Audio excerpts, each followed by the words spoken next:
again. We know this is what we're meant to do. So we wake up, put our feet on the floor, go and conquer the day like warriors. Cause that's what a tribe does. We got your back so you can relax and focus on all the important stuff, like getting your business done. This is our tribe. We look out for each other. That's right, that's right. This is our tribe. We help each other grow in business and life. That's right, that's right. No need to panic anymore. We got lots of support and an army of warriors by our side. We fight the good fight when we unite. We fight the good fight when we unite. Cause that's what a tribe does. We got your back so you can relax and focus on all the important stuff, like getting your business done. This is our tribe. We look out for each other. That's right, that's right. This is our tribe. We help each other grow in.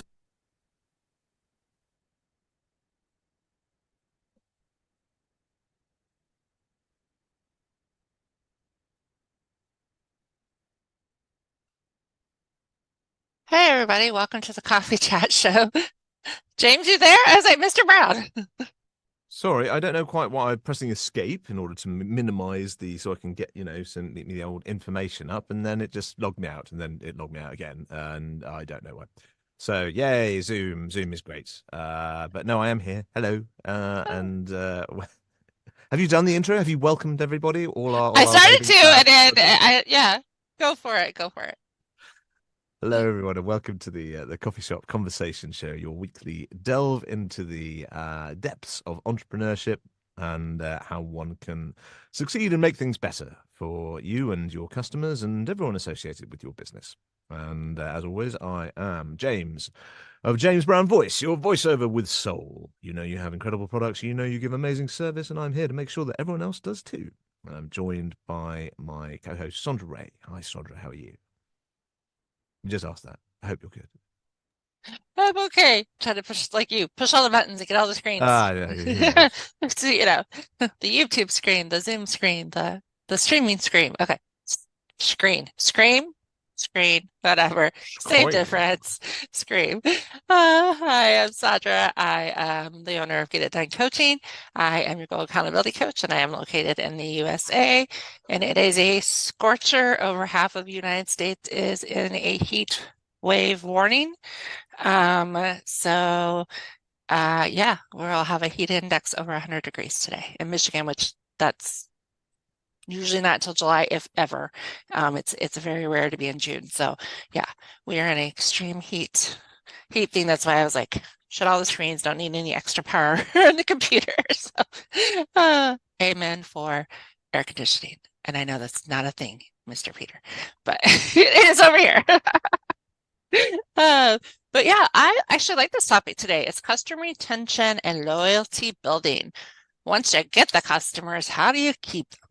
And how do you get people to help promote you? How do you get people to talk about you, refer to you? All the things, once you get the stuff coming in, how do you keep it? We talked about sales and lead generation last week. And so now it's about, okay, you got them. It's not just about client work, but it's really about that retention and loyalty building. So I'm going to start with Mr. Peter, because I feel it's based on relationships. I think you're the same, have that same thought. Go ahead, give us your perspective. I agree. Most definitely. I think we can relate it a lot to making friends. When you make a friend, you meet them once and that's it. Oh, you're my new friend. Okay, well, now tomorrow I need more new friends, and then that's it. That's the end of the relationship. It doesn't quite work that way. When you make friends, you measure somebody's character. Do they relate well to you? Do you relate well to them? Is this somebody you want to hang out with? Is this somebody that you would confide in? Is this somebody that you trust? Is this somebody that, and based on all of these things, you would decide whether or not this is somebody that could actually be your friend. And very, very quickly, if somebody shows their colors and they're like, I can't be trusted, I share your secrets, then you decide to not have that person as your friend anymore because you cannot trust them. So you can relate a lot of what's in business to relationships and friendships and how things work in the real world between, as in normal everyday human interaction. It's much the same with customers. Customers want to know, does your product actually do what it says it does? Is it real? Can I trust it? Can I trust you that's promoting the product? Can I tell you what my problems are so that your product can relate to me and then perhaps solve my problem? They want to know these things. So it's much the same as basically the sequence that you would go through in friendship building. And when you do build a circle of friends, you need to have some way that you can communicate with those friends. And that's where your trusty phone comes in.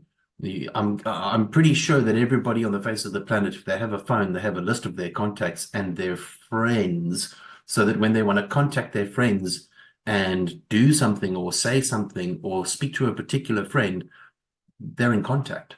And that's something that you want to be for your clients. You want to be contactable. You want to be in contact. You want to know that they can be assured that they can reach you, that they can communicate with you, that they can trust you, that they can like you. And a lot of this links back to last week's topic as well, where we were talking about sales and the how-to, and now we're talking about customer retention. Well, if you can't have somebody trust you, you cannot retain their friendship. It's really simple. But you're going to want a lot of friends. You're going to want a lot of customers. The question is, how do you get a whole lot of people to trust you and like you and want to buy your product and then want to come back and buy maybe the next version of your product? Well, I think that's when we have to simplify things. I think everybody likes to complicate the space. Customer retention, let's do all these funny things and make it very complicated. It is not very complicated. I think in regard to yourself and your product and your brand, you stay true to yourself.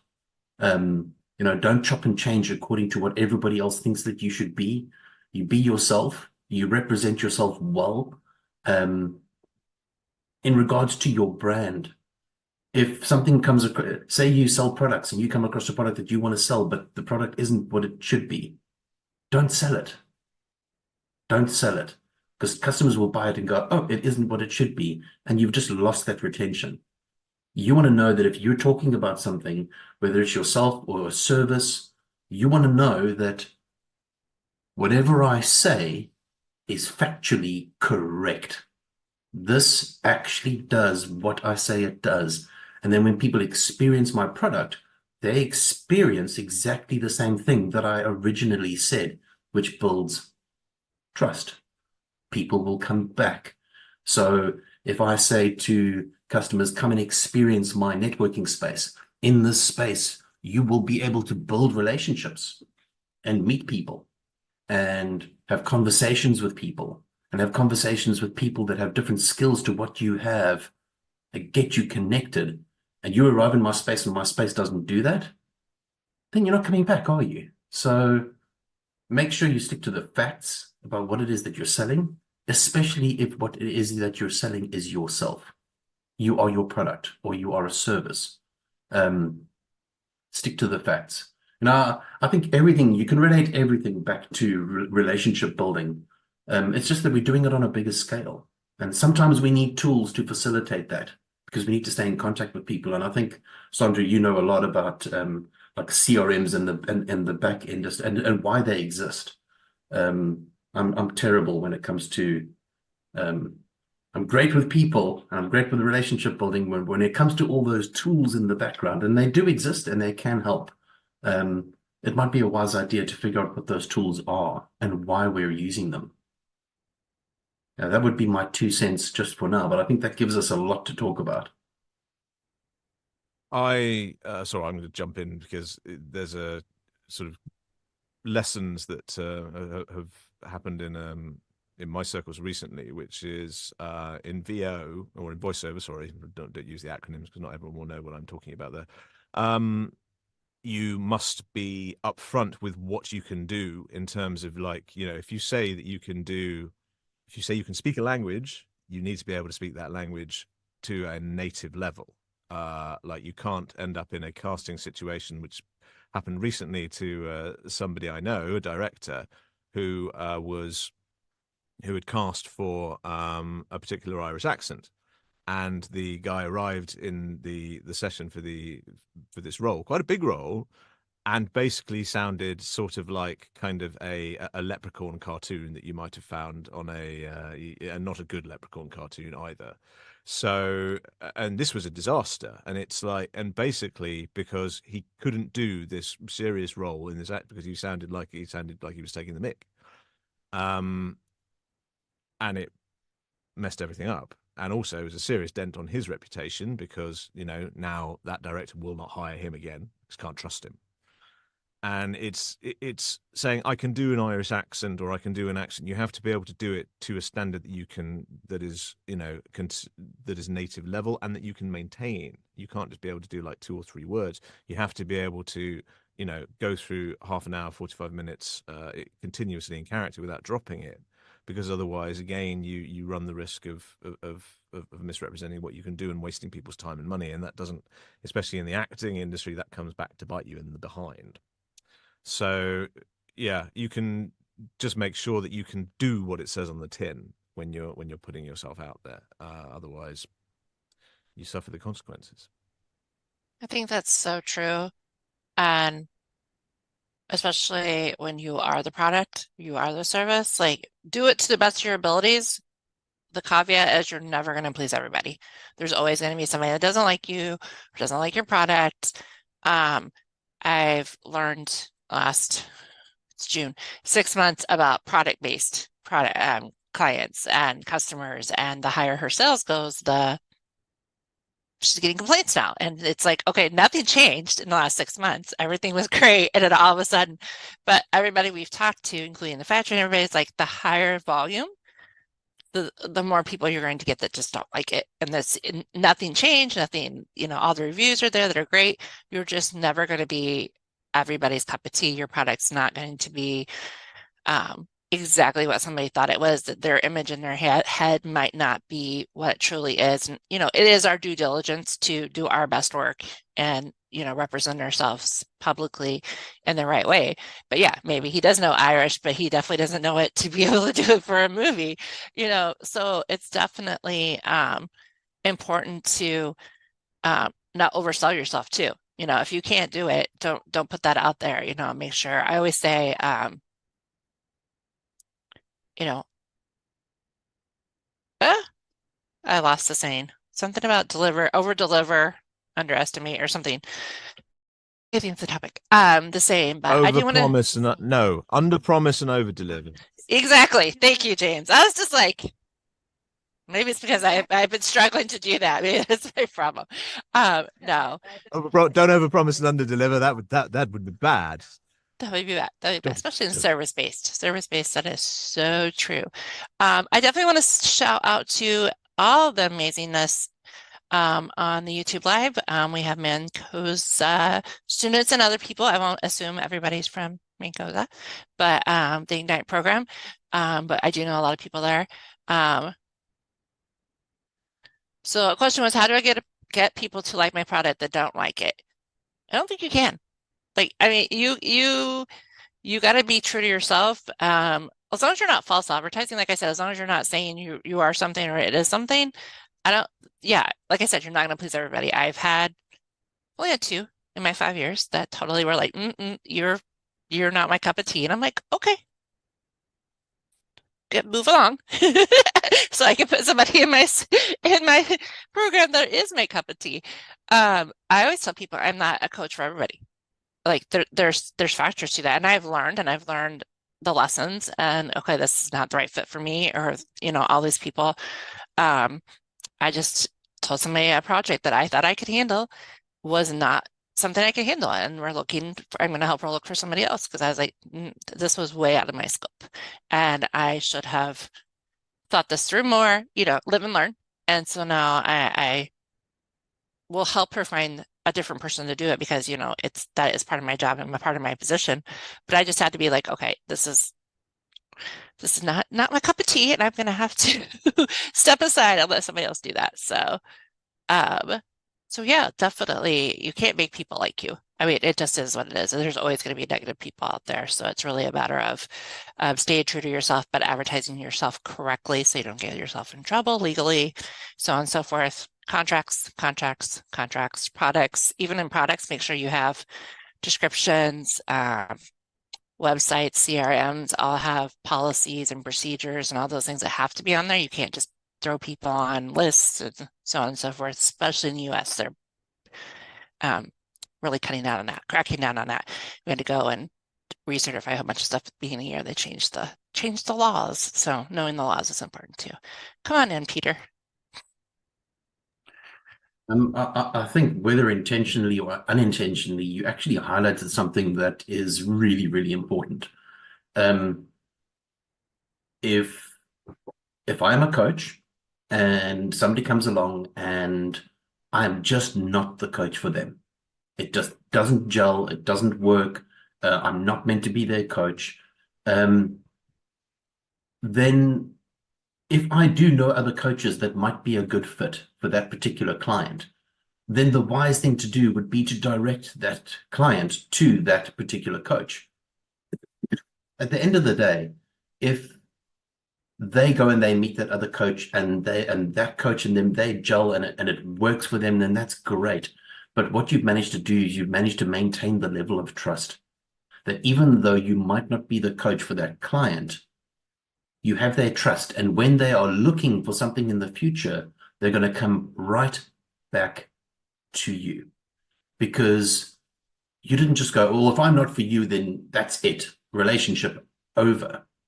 That person's going to go then hunt for a coach on their own. So if you're not somebody's cup of tea, or your product's not somebody's cup of tea, or your service is not somebody's cup of tea, or it's just not quite a fit, don't just drop the client, because that's you ending the relationship. You want to maintain that relationship. So if I'm meeting with somebody and I'm like, you know what, this is just not a good fit, I'm not the right coach for you, but I think Sondra might be. So, hey, let me introduce you to Sondra.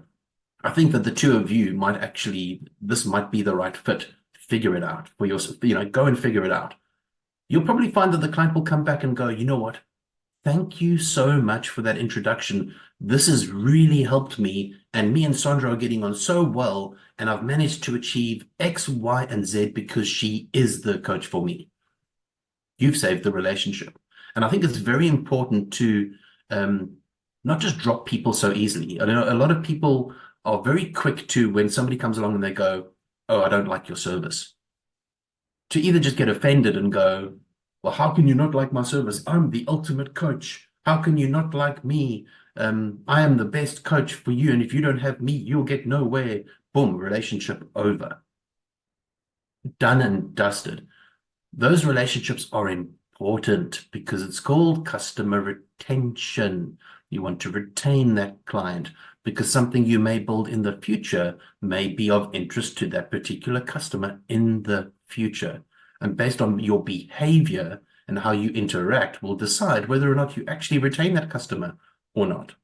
And I think, Sondra, that's something that you mentioned, where you mentioned it actually is my job, that if somebody doesn't like my product or service, is to find somebody that the fit works. That is part of customer retention. Well, it's not really your job, but it's right. I was going to say, I'm going to agree to disagree. Yes, if you can help them find somebody else, that's fine. But also keep your boundaries and don't change for them. I, as a people pleaser, personality, learned that very quickly in the first 2 years of my business. One, I couldn't do it all. It wasn't my expertise. Two, I'm not everybody's cup of tea. So it's not about feelings. It's just, it is what it is.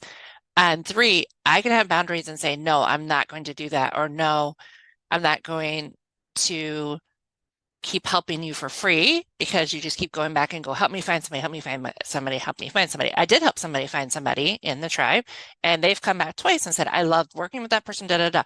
Can you help me find X, Y, and Z? And I'm like, yes, for a fee.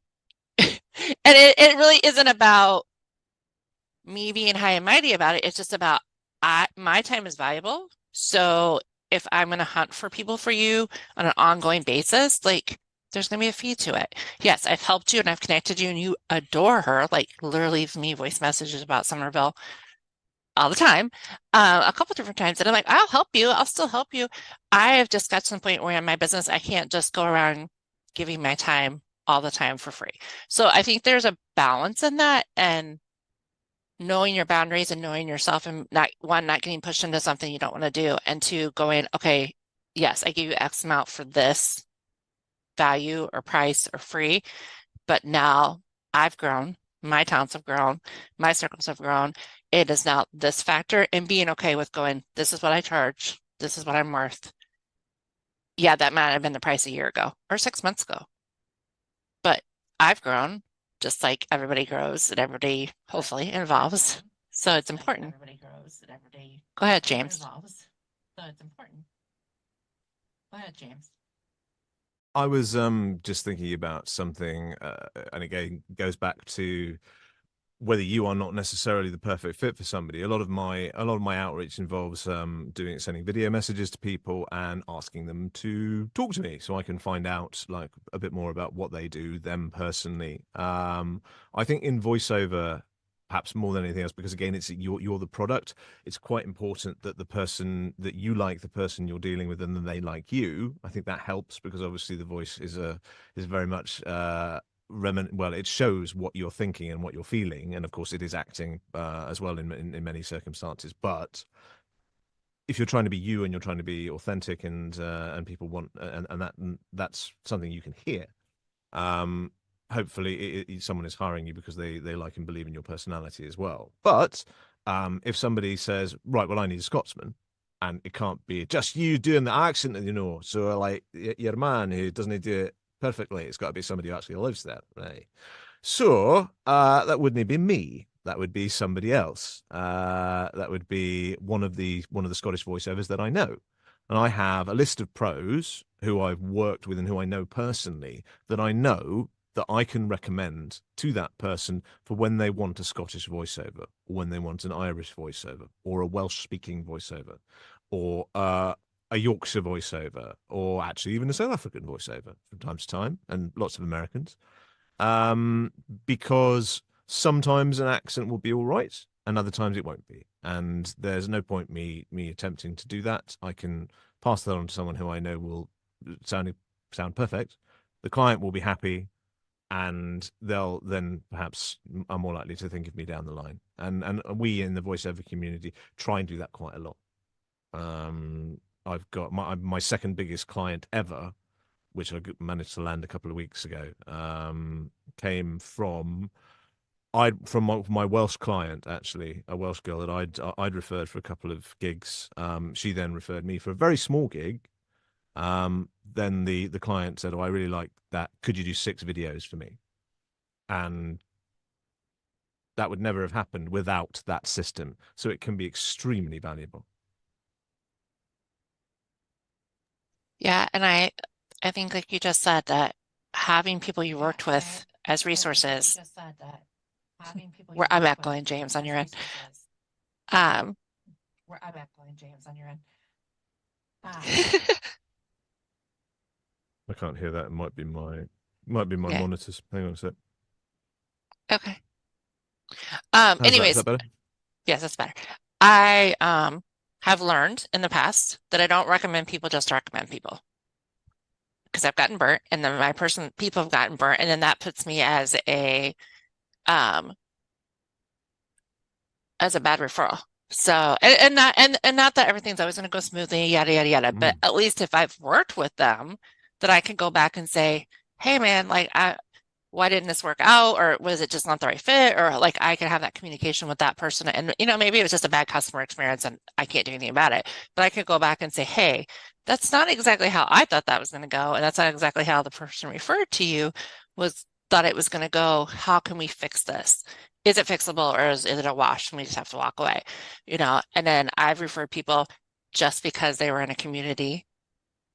And I thought, okay, well, in the community, so they must be great people and I can just refer them. But I didn't work with them. And then I got burnt and my client got burnt. And then I was like, told my client, I'm like, I'm sorry. And I had to apologize because I felt bad because I was like, they said they did X, Y, and Z. And they like fell off the face of the earth and ghosted. And it just was a bad experience. So I really have really been big about if you're going to be in my referral circle and my resources, you've got to do something with me or I have to know somebody very well that you did something with. So if somebody did something with Peter, then I'm probably going to trust him because I've known Peter for 2 years, you know, almost 3. Same with Gareth. I've known him for a long time, you know, so, and I've worked with, well, Gareth's different because I've been his client. He's been my client. Like we have a working relationship. So it is important, but even in my coffee chats and stuff, I always ask people what they're looking for. And I will say, I can refer you to X, Y, and Z because I've worked with them. And then I will be honest and be like, I know these people in these circles, but I never worked with them personally. But here's their names. So I'm always open about that because again, I've gotten burnt. So, and this is a topic we haven't talked about yet. Affiliates. You can have an affiliate program. There's nothing wrong with that. Big brands have affiliate programs. You know, Pepsi, you earn points. Pampers, you own points. Like it comes in different versions, but there's nothing wrong with having an affiliate program. Biggest thing is making sure it's legal and it's written because it's written contract. So making sure that is true and like people know how to sign up, how they can get paid, making sure you're following through and all that stuff. So I have no problem with being an affiliate for certain people. Was just talking to somebody today and they're just like, oh, you're going to earn an affiliate commission. How do you want that to work? How do you want it credit or paid out? And I was like, oh yeah, I forgot. So I have no problem with affiliate. I don't have problems. I ask people now, do you have an affiliate program? You know, let me sign up. Let me, you know, be in your circle. And usually they'll like send you like, hey, I'm running this deal or I'm running this promotion or I'm having a workshop like myself on Friday. So they'll keep you in the loop of things before other people. It's kind of like being on their email list or in their special club or whatever. So I have 0 issues with affiliates. I know some people are like, you know, it's just all about the person making money. And I'm like, no, because usually I still want to work with somebody before I'm going to become an affiliate. I'm just not going to sign up for affiliate to be affiliate. So I think that's extremely important. In that case too. Peter, as far as networking and like you're in a special category as far as you build networks and you build relationship stuff, but how do you retain? Because we've talked about this in the tribe and like how do we get people like involved and stay? And I know it's a hair pulling. I'm asking that question because I want us to be transparent, and I know that this has been a headache. Just full transparency. If you want to be fully transparent, sorry. 100%. And I think building out a network space is probably about as difficult as building a band. You know, you're always at a loss for a drummer. You need to replace your drummer, or you know, you've started a band and your lead vocalist just decides, well, I sound better on the radio, which is something I've had happen to me. Where our lead vocalist is like, I've got a contract with Radio Sondray Ray, so I'm no longer your lead. And then you're like, okay, great, now we're a band, but we don't have a vocalist. You know, people are not going to enjoy that too much. You know, are we just an instrumental? Yeah. So yeah, exactly. And I think building out networking spaces, number one, is built out on trust. 100%. It's built out on character. Can people in your network actually get along with each other? Because you'll find that you can position yourself to get along with everybody, but you cannot position everybody to get along with each other. That is like, it's an impossible task. And sometimes within one network, you will have people that just won't do business with each other. But you have to set it up in such a way that your network and your space is designed to facilitate all of them. That they can be in one space, that it's a controlled environment, it's a safe environment, a space where there are not rules, I would say more values that we can actually live by in the space, so that everybody knows exactly what is acceptable and what is not. That being said, maintaining that engagement is very difficult, very, very difficult. You know, I know a lot of networking spaces, and we're very different. And I think maybe that's why it's so difficult, because we're different. A lot of networking spaces will motivate, come to our networking space and you will get this book, get this course, get this thing, we don't do that. I haven't written a book. I haven't got a course for you to do, unless you're an Ignite student and you're doing it through Mancosa. You know, my networking space doesn't have a course to sell you.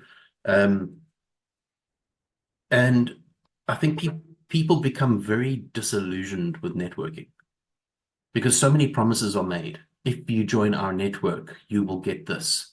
And I think the retention rate in a network is about 3 months. It's about 3 months.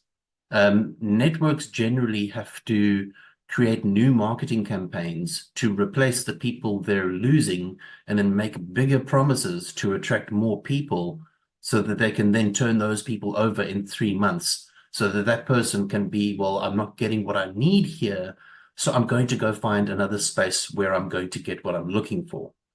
And it becomes about cycling people, and then it's not real networking anymore. So in order to create a space that is real people, real networking, real relationships, and that's when it becomes really tricky, because now you've got to retain those people. The one thing I can say about my space, in regards to retention, a lot of the people that have actually joined and that are in the WhatsApp group are still in the WhatsApp group. A lot of people that are in the group are now currently doing projects with each other, or doing business with each other, or assisting each other in business, which is great, because that's what a network is supposed to be. In regards to us running events, do I have enough retention? Sometimes, yes. And sometimes, no. It all depends. So I think playing open cards is probably the best way to go. Does it always work? No, it doesn't always work. But that's when you need to go back to the relationship and go, how do I adjust? How do I adjust this to regain that retention? Or how do I adjust? And sometimes you can, and sometimes you can't. But you have to give it your best shot. And I think some of the relationships that have been built in this particular space, without those relationships, we wouldn't have what we have now. We wouldn't have the relationships in the background. We wouldn't have the projects that we've built together. The Ignite program wouldn't exist without those relationships. All the coaches that are going to be teaching on the Ignite program, we wouldn't have a relationship with those coaches, and we wouldn't know them, and we wouldn't have done business with them before. So I think without what we built, we couldn't have built other things. And I think it's important to kind of always just put it out there the way that it is.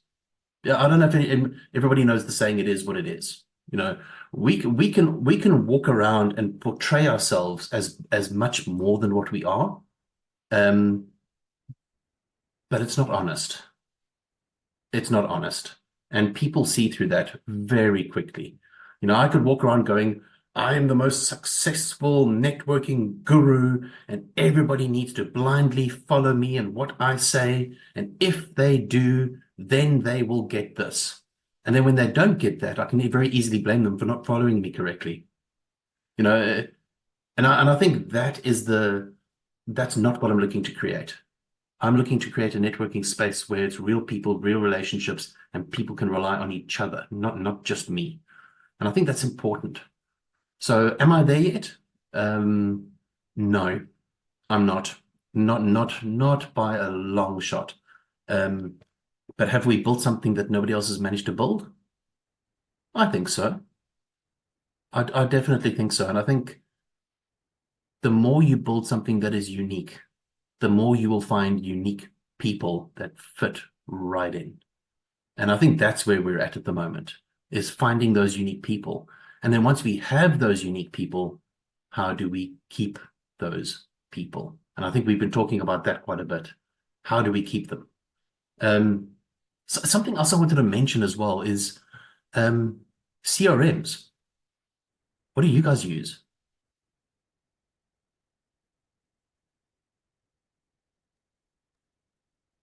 I use Nimble. Yep, and I am part of the Go High Level, which is white labeled in our circle as Jenna. Jira Marketing. Jira Marketing, but it's Go Uh, High Level. Because Go High Level is white market or white labeled. But that's the actual CRM is Go High Level. And I was blessed to be able to hire somebody in the tribe that set it up. So, aka Girth. How do you say this name? Because I want to read their comment. Oh, wait, hold on a second. Is it in the chat? Yes. I don't like mispronouncing names, students, so I try my best. I asked for help because I don't know. Sako. Oh, and Sako. I think maybe I'm saying it wrong. Okay. Sako, we think NTSAKO. Anyways, has been giving really good feedback in the live chat. So I definitely want to give credit. And it was talking about they're talking about that finding customer retention may also be through the value that you get more than the price that you pay. And I think that's a very, very, very true statement. Because my coaching is very personalized, so it's personal, it's life coaching and business coaching. I get to know you. I get to know your strengths, your weaknesses, and everything. So I'm going to build a relationship personally with you. I'm not going to be like, you're going to talk, you're going to go talk to my, subcontractor or whatever. You're going to always talk to me. Now, are there pieces of my business that I hire out? Absolutely. But client facing is 95% me. So I'm going to get to know you, and I'm going to, find out that, Peter has dogs and James has kids and, so on and so forth. I guess that's just the type of coaching I am. So, I definitely think that, right, the price and the value in building a relationship, is extremely high. And that's one of the reasons I loved the tribe, was because I loved building a relationship with Nastine and Peter. And I have individual relationships with Nastine and Peter. It's not a relationship with Nastine and Peter, it's a relationship with Peter and a relationship with Nastine. And Nastine and I talk about very different things than me and Peter talk about. So, for sure. CRM is customer relationship management. So keyword, customer relationship. So it is a way for you to keep track of your leads, your work. Depending on the CRM, all the CRMs have different bells and whistles. So definitely make sure you know what you're getting into. Look at not just what they're promoting, but also what they have in the background and are there limits. I have people that buy CRMs and they're like, but I wanted it for X, Y, and Z. And I'm like, oh yeah, if you pay the top level price, you get that. So be careful when you're looking at your systems. Review your systems. We are coming up at we're 6 months. We're going to be done with 6 months of the year in less than 2 weeks. Review your systems, review your goals, review your coaches, accountability. I could go on and on and on, but review everything. But CRM is extremely important to review because there's so many CRMs out there, and they're all growing super fast. So there might be a better product out there for you, or maybe you don't know the bells and whistles that have got on yours because you never went back and checked the back end or whatever. I know Jara puts out a weekly and she goes, here's the new update, here's the new things. Like, she literally keeps us in the loop about the new things that are happening on Go High Level. And I really appreciate that because I don't got time to go look at that stuff. I'm not techie either, so it is not my cup of tea. Go ahead, Peter. I think that, if you are a fresh out of the gate entrepreneur, you've got an idea, you're looking to build out your space. Whether you are or whether you are not at a point where you might need a CRM, which is the customer relate or that management tool that you have in the background. I think sometimes in the beginning you can get away with a spreadsheet because you want to retain that information. This is who the customer is, this is their email address, and you're generating those lists of clients. And those lists are very important because when you come up with a new product or you come up with something new or a different spin or a variation of what it is that you do, you now have a list of people that you can reach out to in bulk and go, hey, just thought I'd bring it to your attention that this is what we're doing next. So you want to retain that information, but it's going to get to a point where a list is not good enough. A list is just not good enough. You can no longer keep up with, every time you meet somebody, you've got to get their email address, you've got to get this, you've got to get that, you've got to have all this information. And I think that's where that CRM comes in. And when you do eventually get to a point where you're like, that's it, I can't do these lists anymore. I need the CRM, then you're going to want to test them. And I think I think a lot of CRMs actually have the ability for you to go, I would like to try this out. And they give you a trial. Be very careful of the ones that say, give us your credit card details and here's the trial. Be careful of those ones, because if you forget to cancel it, they will charge you. But there are plenty of CRMs that are out there that will be like, hey, for sure, come and try it out. See whether or not it's what you need. They might even, if you ask, give you access to videos that will train you on how to use the CRM the best. And that way you will see, does this system do what I need? Because you need to retain that information. But if you had to keep on doing it in the form of a list, then you probably find that would become your full-time job. You don't want to do that. And I think a good system is definitely the way to go. But make sure you test it, because some systems will have almost everything that you need. And then a different system will have almost everything that you need, but you might just need to find the one that has everything that you need, and you need to test them for that. So you're going to want to know the power of what it can actually do. Don't go ahead and get a CRM, but you don't know what it can actually achieve or how to function it. Don't do that, because then you might as well just stick to your list. I think that's important. And I think the important part of that too is that having your process. If you don't have your own process of how you want your customer journey to go, how you want your leads to go.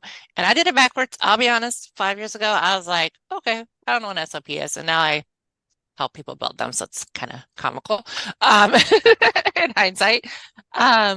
But yeah, and that's why I always ask people, what do you want your CRM to do? Well, I want it to track everything. Well, okay, what's your process? What is everything? Because everything to you and everything to me are two different things. Your product, my product, everything's different, Physical products need a different type of tracking versus service-based, and, speakers, and like my business speaking and workshop have a different process and tracking than coaching clients, so knowing for sure what you want it to do. I had somebody buy our CRM because he could put his coaching notes in it. Literally didn't touch anything else. I was like, huh? You can do that, Google. Why did you go buy the CRM? Because he bought into the advertisement of, oh, this is great for coaches, but never set it up, never looked into it, never did anything, just bought it because it was great for coaches. And then actually wasn't putting the notes in there. So that was comical. We got rid of it and got him a CRM that fit after doing a audit, system procedure audit. So I love doing that, because then I'll be like, why did you have the system? Well, I bought it 10 years ago for this. And I'm like, okay, that doesn't work. Peter, you might know the answer to this question. Tabessa asked, are there any CRM free available and recommended for SMMEs? Oh, good question. I'm pretty sure that there are, but you're going to have to do your homework and find out and make sure that even though it's free, that it actually does what you need. because it doesn't help that if something is free, but it doesn't do what you need. You don't modify your space to fit the CRM. You get the CRM to suit the space. So, are there some free ones out there? Yes. Are the free ones any good, and do they do what you might need? Possibly not. But that's when you start doing things that we did in the beginning, and you start using multiple free things to do multiple things, which ends up becoming very, very complicated. And it gets so frustrating sometimes that you think to yourself, well, I'm just going to cancel all of these free things and I'm just going to pay for the one thing that does it all. But in order to get to the point where you can afford to pay for the one thing that does it all, you might need to actually use multiple free spaces. And that requires a lot of mechanical maneuverability in the background for you to know that in this free space, it does this for me. And I've got to take that information, and in this space, it does that for me. And I've got to put it together, and it becomes very complicated. Okay. So Nastine is shouting in the background that MailChimp is free. They've changed a lot of their things, so be Yeah. really careful recommending them. They've cracked down on what they, yeah. On what they give you, yes. No, 100%. Yeah. Something Gareth said HubSpot has a free version, but it's very limited. Usually that's the catch. They're very limited. They have a tenth of the bells and whistles that they advertise. So I will bring up comparison. You can do, there's so many websites now that do comparisons. If you want to do HubSpot versus Miller Lite versus MailChimp versus ConvertKit. I've done that research for people before. There's lots of articles out there. Just make sure the article isn't presented by the actual thing you're researching, because usually then it's skewed. But there's a lot of third-party articles out there that'll say, this is the best or this is not the best. But again, you need to know what you want it to do. So if you don't know what you want it to do, don't buy it for one thing, please. Don't do that. Hit me up. I'll help you figure out something better. And can it grow with you? I mean, and it might not. You might have to get it for a season, which is why you do a review, to make sure it is the right place, because that's what I did. I just switched to Go High Level 3 months ago. I was with a different place, had been with them for 3 years, and it wasn't working. And then when the opportunity got presented to get into Go High Level, I had seen it. I had seen other people use it, and I knew its capabilities. So I had witnessed and worked in it with a different client. Actually, we're working it with 2 clients now. So I use it, and then 2 other clients use it. So I'm in it all the time, and I do know its capabilities before I jumped into it. Because I'm like, I've been with this one for 3 years. I don't really want to switch because that's some tech stuff. But I hired. So I also hired somebody to set up. I think that's the other thing with CRM. If you can, a lot of times they'll have academies. They'll have a YouTube channel. Go watch some of that and be like, hey, I want to look at this. Go look at their YouTube channel. They're usually free. And you can see, let me make sure they're current, like not a video from 3 years ago. But you can see like, hey, what does this really do? Or will this do what I think it's going to do, without jumping into it? That's another way to find out. YouTube and Google can be your friend. Or ask in the circle that you're in, if that's possible. That's also another one. Yeah, Tabasa says startups need to be encouraged to put systems in place in their business from the beginning. Yes, processes and systems, not just systems, processes. Systems are not great unless you have a process. I said it. It isn't. You're just using a system to use a system, or because so and so. Here. Huh? Go ahead. Oh God, I got a delay. Sorry, I'm just saying that I'm going to let you two go here, because this is, as much as I have some. My Nimble is very useful, but I'm not sure I would recommend it in all honesty, because the app, which is really, really important, keeps messing up and keeps being a problem for my calendar. And my calendar is the most important thing, in all honesty, getting everything into the one place so I know what I'm doing when I'm doing. And it keeps saying I've got nothing planned for the next day when I know I have meetings planned. So it works on my desktop, but the app is so Buggy. Yeah, it's so buggy, and you can't really have it. Yeah. That so much happens with that. The one I was with was trying to develop an app and they've took it down like 4 times. I think they're doing another beta again. They just couldn't get it to work. So, but go ahead, Peter. We had to wrap up. I didn't realize what time it was. Okay, so before we wrap up, something I'd like Yeah. to do, the Ignite students in the background. I think this particular space, you are coming in, you're watching live on YouTube, you're commenting in the background, you're learning something in the process, and you're learning from people that have been there, done that, or are busy doing that, or going through that process. And I think it's important that you do, that you get involved in the conversation. I think it's very important because the more you're involved, the more you learn, the more people interact, the better it is. So what I want to do is I want to task the Ignite students, and possibly everybody else will not know what I'm talking about, but the Ignite students will know exactly what I'm talking about because we're stepping into the Ignite program, which is launching very soon. And the students are all keen. They've been chosen and selected very carefully. So for the Ignite students, the task is, and the code word, very important, is #loyalty. So #loyalty for the Ignite students. Reach out to Somerville, not in the group, individually. Send a message to Somerville individually, directly to her. #loyalty with a statement of something that you've learned, and then the fact that you have shared this particular show. So share this on your social media. Those are the 3 things that you're tasked to actually do. Drop the code word #loyalty, something that you've learned, and say that you have shared this content. And the more we share this, the more people get interested, the more conversations we have, the better it is. So that's my 2 cents in the background for the Ignite students, and looking forward to seeing you all in person very, very, very soon. All right, Mr. James, go ahead. Start our wrap up. It's top of the hour. Yep. Well, thank you everybody for joining us today. Another interesting chat, even if it is a slightly smaller group than usual, but everyone had something to contribute, which is lovely. So once again, I've been James of James Brown Voice, your voiceover with soul, and thank you very much for joining us on the Coffee Shop Conversation Show. See me in a couple of weeks. And I'm Sondra Ray. I am the owner of Get It Done Coaching. I am your goal accountability coach, not only in life, but also in business. And I want to thank Susan, who does our show notes. She puts all our LinkedIn links in the show notes. So students, you are more than welcome to hit us up on LinkedIn and ask for chats, ask for advice. I've spoken and had last year students come to things and talk to me and do coffee chats with me. So definitely 100%. And Somerville, who also helps with a lot of different things in the background. So yes, like, share, and subscribe to our channel. And then we are also on Spotify. You just want to put Spotify on and listen to it. You can also give us a rating after you listen to so many shows.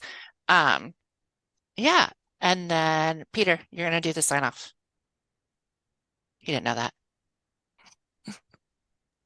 Oh, there we go. I had to just unmute myself. So, in the famous words of my co-founder Nastine, may all your wildest entrepreneurial dreams come true. Peace out. We'll see you next week. Same time, same place.